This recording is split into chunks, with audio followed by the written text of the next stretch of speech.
관세법 제234조는 제목부터 수출입의 금지라고 해서 다음의 물품은 수출하거나 수입할 수 없다고 규정을 하고 있는데요. 이렇게 수출입 금지 물품의 대표적인 물품은 위조지폐를 들 수가 있습니다. 위조지폐는 어떤 경우에도 유통이 되면 안 되겠죠. 그래서 신고 여부랑 상관없이 수출하거나 수입할 수 없다고 규정을 하고 있는 것입니다. 여기서 헷갈리시면 안 되는 게 위조된 화폐, 채권, 유가증권이 수출입 금지품이라는 겁니다. 위조됐다는 게 핵심이기 때문에 위조라는 말이 없이 그냥 화폐, 채권, 유가증권 이렇게 나오면 수출입 금지품이 아닙니다. 이 내용은 기출이 나온 적이 있고요. 또 수출입 금지품으로 헌법 질서를 문란하게 하거나 공공의 안녕 질서, 풍속을 해치는 물품을 규정하고 있는데요. 구체적으로 그런 물품으로는 서적, 간획물, 도화, 영화, 음반, 비디오물, 조각물, 그 밖에 이에 준하는 물품이라고 하고 있습니다.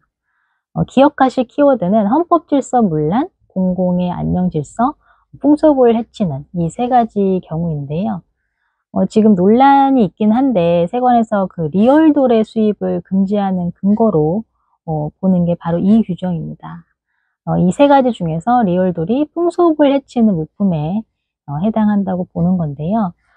수출입 금지품으로 리얼돌을 먼저 생각을 해서 암기를 하시고 리얼돌 같은 풍속을 해하는 물품은 통관을 금지한다. 풍속을 해치는 하고 비슷한 내용들로 헌법질서 문란, 공공의 안녕질서 이거를 해치는 이 두 가지 경우를 연상을 하시면 좋을 것 같습니다. 마지막으로 정부 기밀 누설, 첩보 활동에 사용되는 물품도 수출입이 금지됩니다. 그래서 수출입 금지 물품 세 가지는 위조지폐, 리얼돌, 정부 기밀이다. 이렇게 외우시면 되겠습니다. 수출입 금지품 관련해서 오해하시면 안 되는 게 위조지폐 같이 유통이 됐을 때 사회적으로 악영향을 끼쳐서 수출입 금지품으로 정하고 있다라고 설명을 드려서 그러면 마약도 유통이 되면 안 되니까 수출입 금지품이 아닌가 하고 생각을 하실 수가 있는데요. 마약 같은 향정신성 의약품은 완전히 유통이 안 되는 건 아니거든요. 병원에서 뭐 암 환자 같은 경우에 마약성 진통제를 이제 쓰는 걸 생각을 해보면 이해하시기 쉬울 텐데요. 그러니까 위조지폐랑은 다르게 유통이 가능한 경우가 있습니다. 그래서 향정신성 의약품도 수입할 때 의료용으로 쓴다고 하고 여기에 맞는 요건을 갖추면 통관이 가능합니다. 그래서 향정신성 의약품은 수출하거나 수입할 수 없다 라고 하면 이건 틀린 질문입니다. 관세법에서 또 수출하거나 수입할 수 없다라고 규정하고 있는 조문이 제235조 지식재산권 보호에 관한 조문입니다. 입국장에서 검사에 걸렸을 때 이거 비싼 거 아니에요, 이거 짝퉁이에요 라고 말씀하시는 분들이 있는데요.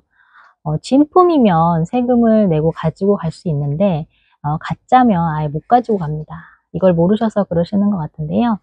관세법은 지식재산권을 침해하는 물품은 수출입할 수 없다라고 규정하고 있기 때문에 입국장에서 가품이 보통 검사에 걸리면 보통 폐기를 하게 됩니다. 그런데 한두 개 정도는 검사에 걸려도 그냥 가져가게 하는 경우가 있는데요. 이것도 예외 규정이 있어서 가능한 겁니다. 관세법 시행령에 상업적 목적이 아닌 개인 용도에 사용하기 위한 여행자 휴대품으로서 소량으로 수출입되는 물품에 대해서는 법 235조 1항을 적용하지 아니한다라고 규정하고 있기 때문인데요. 여행자 휴대품이라고 다 가져갈 수 있는 건 아니고요. 개인 용도에 사용하기 위한 여행자 휴대품이어야 하고 소량이어야 하니까 같은 종류의 가품이 너무 많으면 이것도 예외 규정에 해당하지 않아서 수입을 할 수 없습니다. 아무튼 여행자 휴대품으로 소량인 경우에는 상표권을 침해하는 경우에도 수입할 수 있다. 이거는 예외 규정이 이런 기출로 나온 적이 있어서 이것도 기억을 하셔야겠습니다.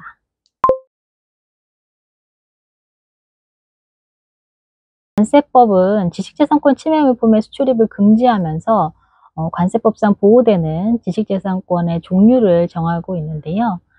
상표법에 따른 상표권, 저작권법에 따른 저작권과 저작 인접권, 특허법에 따른 특허권, 디자인 보호법에 따른 디자인권 이렇게 4개는 좀 들어보신 적이 있을 것 같고요.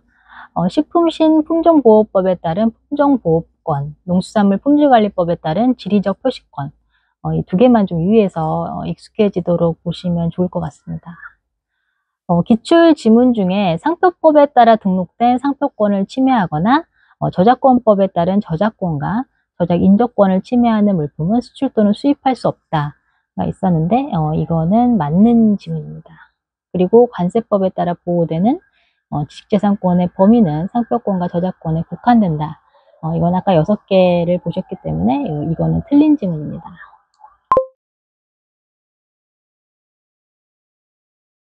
수출이 금지품하고 지식재산권 보호 외에 통관을 허용하여서는 안 된다라고 하는 규정이 관세법에 또 있는데요.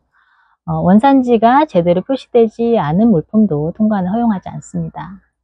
원산지 표시가 잘 안 돼 있는 물품이 국내에 유통되면 소비자가 피해를 볼 수 있기 때문에 그런 물품이 유통되는 것을 막는 취지라고 생각하시면 될 것 같은데요.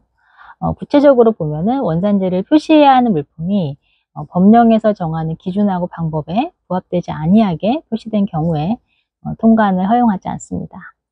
표시 방법은 현품의 메이드 인 국가명 이런 식으로 표시를 해야 하고 또 최종 소비자가 쉽게 알아볼 수 있는 활자체로 식별하기 좋은 위치에 원산지가 쉽게 지워지지 않게 표시를 하도록 규정을 하고 있는데요. 이런 표시 방법에 부합되지 않게 표시된 경우에 원칙적으로 통관을 허용하지 않도록 해서 원산지 표시 제도가 실효성 있게 제대로 하지 않으면 통관을 불허한다. 이런 취지로 규정을 하고 있다라고 이해하시면 되겠습니다. 그리고 원산지 표시가 부정한 방법으로 사실과 다르게 표시된 경우도 같이 통관을 허용하지 않고 있는데요. 예를 들어서 중국산이며 메이드 인 차이나라고 표시해야 하는데 메이드 인 코리아라고 표시된 경우에는 잘못된 정보를 줘서 소비자가 피해를 볼 수 있으니까 이런 경우도 통관이 허용되지 않습니다. 그리고 원산지가 표시되지 않은 경우도 마찬가지로 국내에 들어온 후에 국산이라고 표시하고 판매될 수 있기 때문에 동일한 이유로 통관을 허용하지 않습니다. 여기는 예외 규정이 있는데요. 위반 사항이 경미한 경우에 이를 보완 정정하도록 한 후에 통관을 허용할 수 있다라고 또 규정을 하고 있습니다.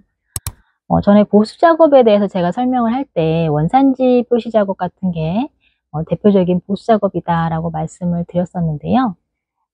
이 규정하고 보수 작업 규정이 있으니까 원산지 표시가 미비한 거를 보수 작업으로 보완 정정해서 통관이 가능하게 된다라고 이해하실 수 있겠습니다. 이렇게 세관 공무원이 원산지 표시 위반이 경미하다고 판단을 하면 보수 작업하도록 해서 통관을 해주게 되고요. 그러면 경미하지 않다고 보면 어떻게 되느냐라고 궁금하실 수 있는데 원산지 미표시나 원산지 허위표시 같은 경우에는 대의무역법에 형사처벌 규정이 있습니다.